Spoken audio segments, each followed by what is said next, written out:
video to what we'd normally do. Today I'll be doing a review on our 2018 ZB Commodore. We've had this for about a year and a half now, so we've got a pretty good idea of the pros and the cons of it. I think with a lot of shorter car reviews you don't get a full understanding and appreciation of the pros and the cons of the car. So today we'll be sharing with you our experience of owning it, which has been both good and bad, as with any car. We bought the V6 all-wheel drive, so the 3.6 litre. It packs a punch for what it is. It's certainly not bad. We did borrow the 4-cylinder front-wheel drive turbo for a weekend.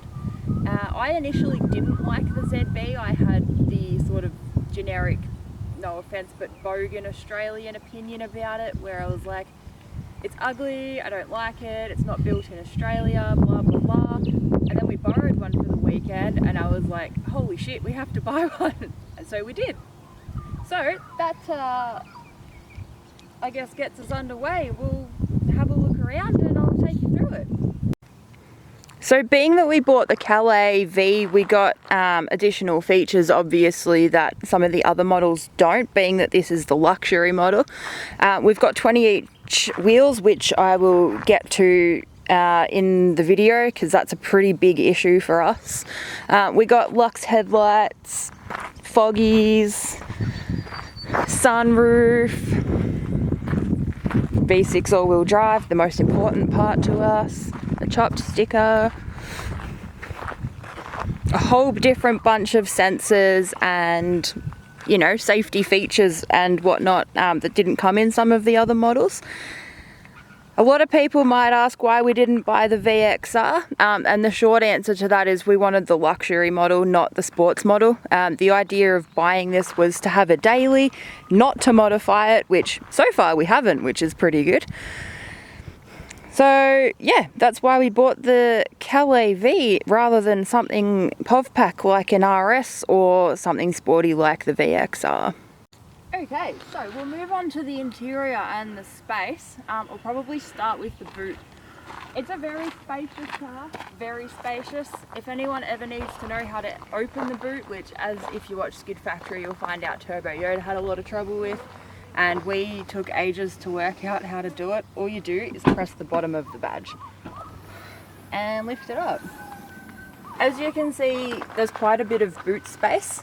The thing that does make it a little bit awkward height-wise is the steel protector thing, for lack of a better word, so people can't see what shit you've got in your boot. But if you take that out, you get a lot more space, and if you pop the seats down, you get a lot more space. We managed to fit a fully built cupboard in this thing. It was a little bit uncomfortable driving because the knees were in the dashboard, but it fit. Batteries in the boot, which is hidden nicely in a panel over there, which is where my camera bag is, so I'm not going to show you. But yeah, we can't complain about the boot size. It hauled a lot of stuff in it. We went to Queensland in it a couple of months after we bought it, and it fit everything in perfectly. Back seats can be a little bit awkward, especially if you're a little bit taller. Because of the way that the lift back slopes down, it makes it really awkward if you're tall or if you're like me and you almost always wear your hair up in a bun. Other than that, it's pretty spacious. No one's ever complained about leg space, which is nice. And there's heaps of room in the front also. So you'll see you've got your storage pockets in the doors, drink holders just up at the front there, and then a little storage space in front of the center console, and then your center console, of course. One complaint I do have about the interior is the piano black looks beautiful, but it scratches up really, really easy. And the glove box space is absolutely tiny. Like, you can fit your service book and that's about it. One thing I do really like about this, as I said before, is the interior. I think it's really nice compared to a lot of modern cars. You have a screen that's not overly large. You've still got easy to use climate control and music buttons. And being the Calais, we got a slightly different speedo which I prefer. It's really large, it's easy to read, and it's also got the heads-up display as well, which is really handy. This has a lot of other features as well, like it'll parallel park itself. Not really a feature we use a lot. Blind spot monitoring, of course, as I think a lot of cars do now in this day and age. Crash detection, pedestrian detection, and a whole bunch of other things that I can't think of because we bought it, as I say, a year and a half ago, and you kind of get used to using all of said features. I think one of the biggest frustrations we've had with this car is the 20s on it. We have done about 55,000 Ks on it now, and we have gone through, I think, 2 or 3 sets of tyres. And that's not from wearing quickly, that's from punctures, blowouts, cracked rims, which we think this one might be cracked again, or not again, but I think it was this one we've had to have welded up previously, and now we think that one possibly is cracked. We're spending a lot of money on tyres, and 20-inch tyres aren't cheap, even with the price I get them, which is incredibly good through my work. It's ridiculous how much we've spent on tyres for a car that's so expensive. The rims on them are, quite frankly, they're shit. We have had to have warranty rims for them. The first time I washed them, the powder coat came out from the inside of the rim, so that took a few months to get sorted. They had to come from Germany. Not the end of the world, obviously, but, you know, a little bit of an inconvenience. Other than that, I don't think anything else has really gone wrong with it. We did have problems with the fuel sender a little while ago, but it seems to have sorted itself out now, so the fuel gauge reads full again, where it was only reading about 3/4 full every time we filled it up, but that's sorted. Other than the problem with the rims, I don't think we can really complain about it. I guess the other thing, which is more of, well, it's a safety issue, because the A, B and C pillars are so big in it, it makes it really hard to see out of sometimes, especially if you're at roundabouts, for example. You have to sort of move your whole head around to see if there's a car there. So that's pretty annoying, but it is what it is. Other than that, it's been a fantastic car. It's reliable, it's never broken down on us, knock wood. As I say, it got us to Queensland and back. And when we did go to Queensland, it got really badly hail damaged. We got stuck in a hailstorm and it was really close to being written off. The damage is all fixed now, obviously, and it looks really fantastic. The guys that did it did an amazing job. When they were doing the job, they said to us it was almost a write-off, which, fair enough, there was a hell of a lot of dents in it. We're really lucky that none of the glass broke, actually, especially the sunroof. That would have been awkward. But when we got the paint fixed, they said, or when we got the panels fixed, they said the paint on it is so incredibly thick. They were actually really impressed, which was nice to know. Especially, you know, Australian sun doesn't love paint so much, as we will have all seen and known. So that's a bonus. While I think of it too, adding to the panel damage thing, we actually hit a kangaroo in it and there was no damage, but we broke a fog light surround, which we've replaced, and we're also missing the sensor surround. Considering I'm not complaining, I think that's pretty bloody good. Speaking of sensors, it's got too many features to remember off the top of my head. Cruise control, the adaptive cruise, it's so bloody good, and it's also got headlight detection, so you can have your high beams on automatically and it'll automatically dip when a car's coming the other way, which is lazy but convenient. Alright, under the bonnet. As you can see, it's messy and we park under trees at work, so sorry, we don't go under here very often, for the simple fact that we don't need to. It's a pretty clean looking engine bay. It's been fairly easy to work on when we've serviced it. As you can see, we have regassed it. The aircon is a bit meh from factory and it's still a little bit meh, let's be honest. I suppose they're designed for Europe, where it's probably a little bit colder than here. But engine bay wise, yeah, it's a nice looking engine bay. We never really look under here because, again, we don't need to. It does the job. It's a very punchy engine. Now we're going to go take it out on the road and give it a Doug score.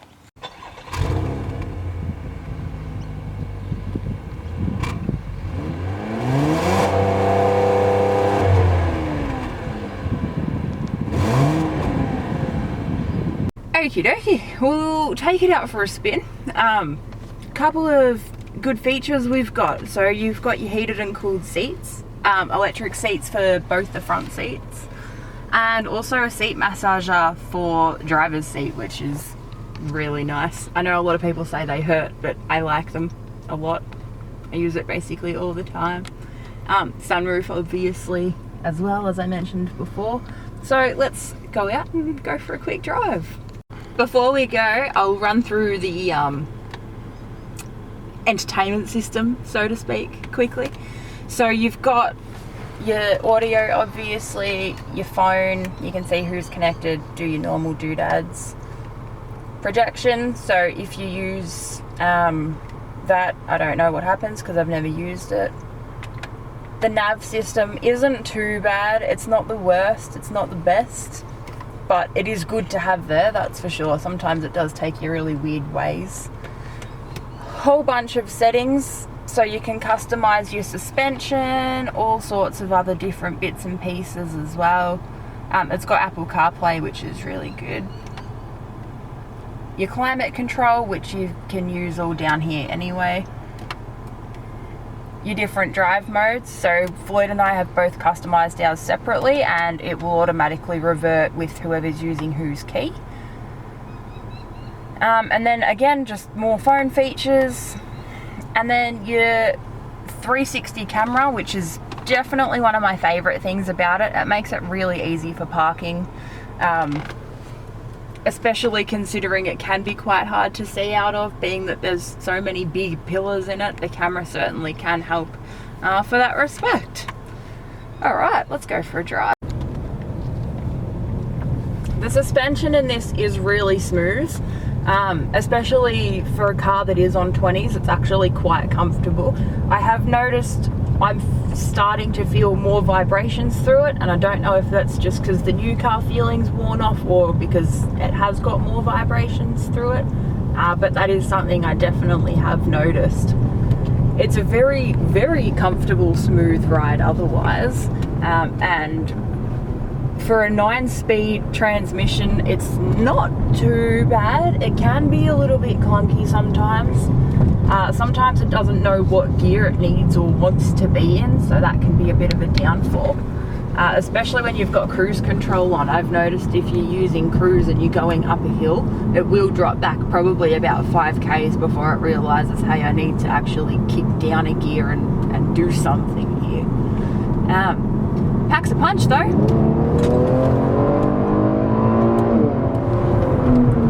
You can't complain about that for a stock V6. Can't complain about that at all.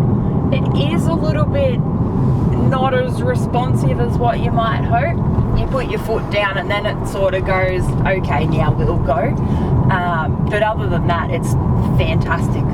For I don't think we've ever had a problem with it speed-wise. I know some cars, like, I don't know, for example, a Yaris maybe, something a bit smaller, you might try and overtake up a hill and find out that maybe that's not going to work, where this is pretty good. And it sounds really good for a stock car too. It actually sounds really good. We don't floor it very often, but when we do, it's a bit of fun. Brakes wise on it, I'm used to having Brembos on the Magna now, so I just find them I actually think the Magna brakes are better, but I prefer the non-ABS and the 4-piston calipers, where these are just your twin pistons. Obviously, if we had have got the VXR, we would have had the Brembos, so I kind of regret that in some respects. But these do the job. They've never failed us, which is nice. I guess that's what matters more than anything.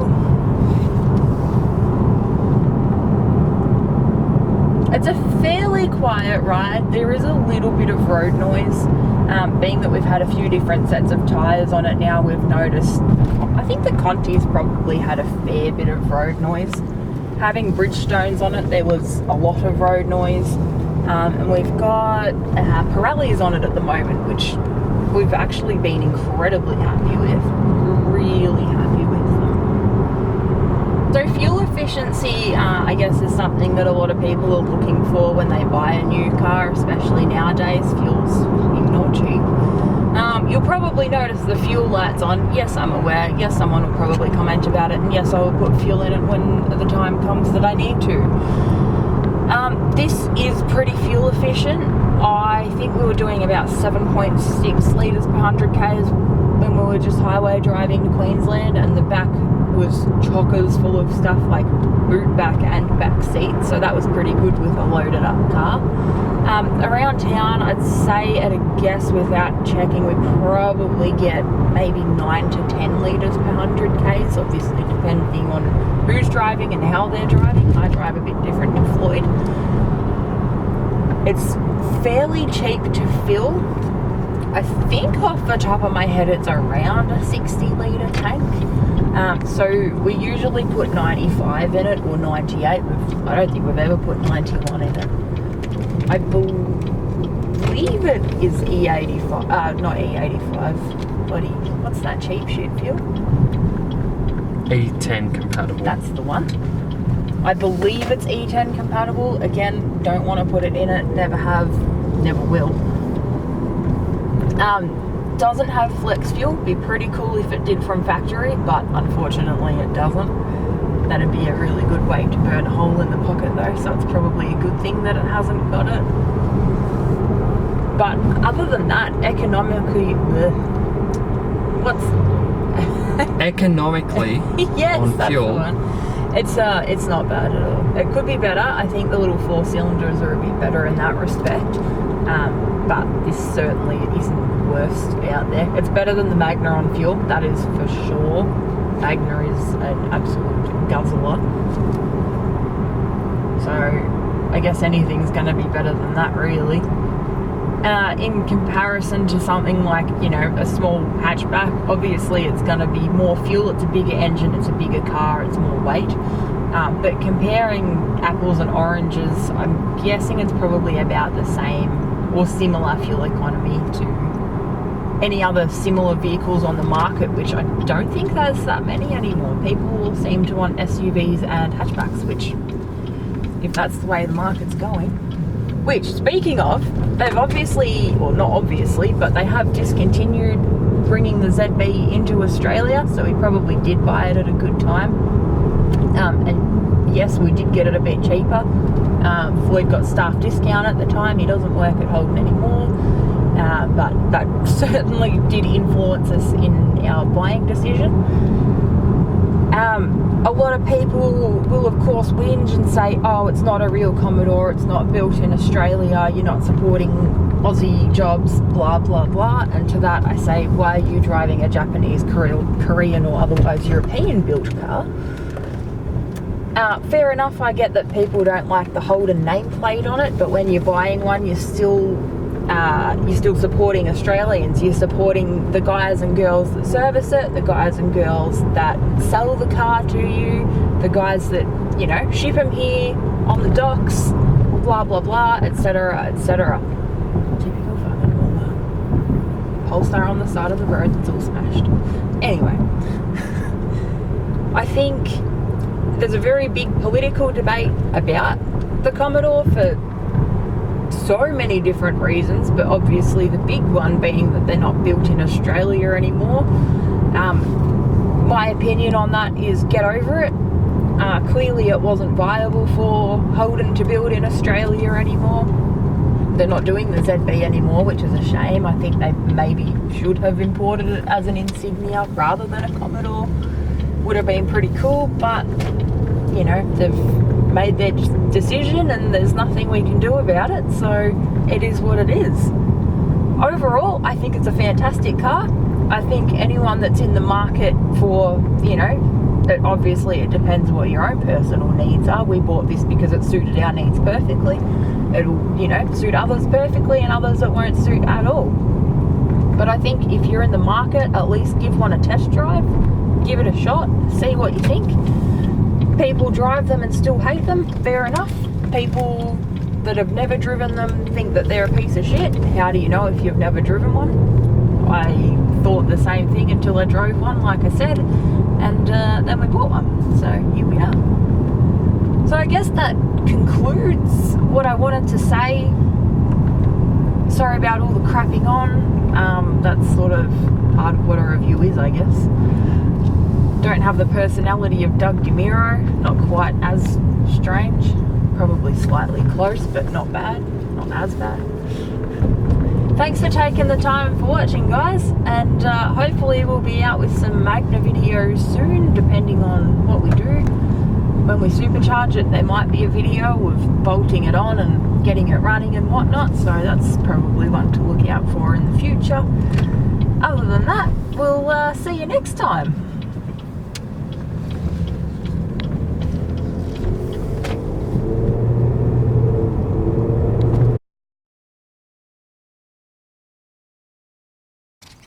Now we're going to go take it out on the road and give it a fucking fly.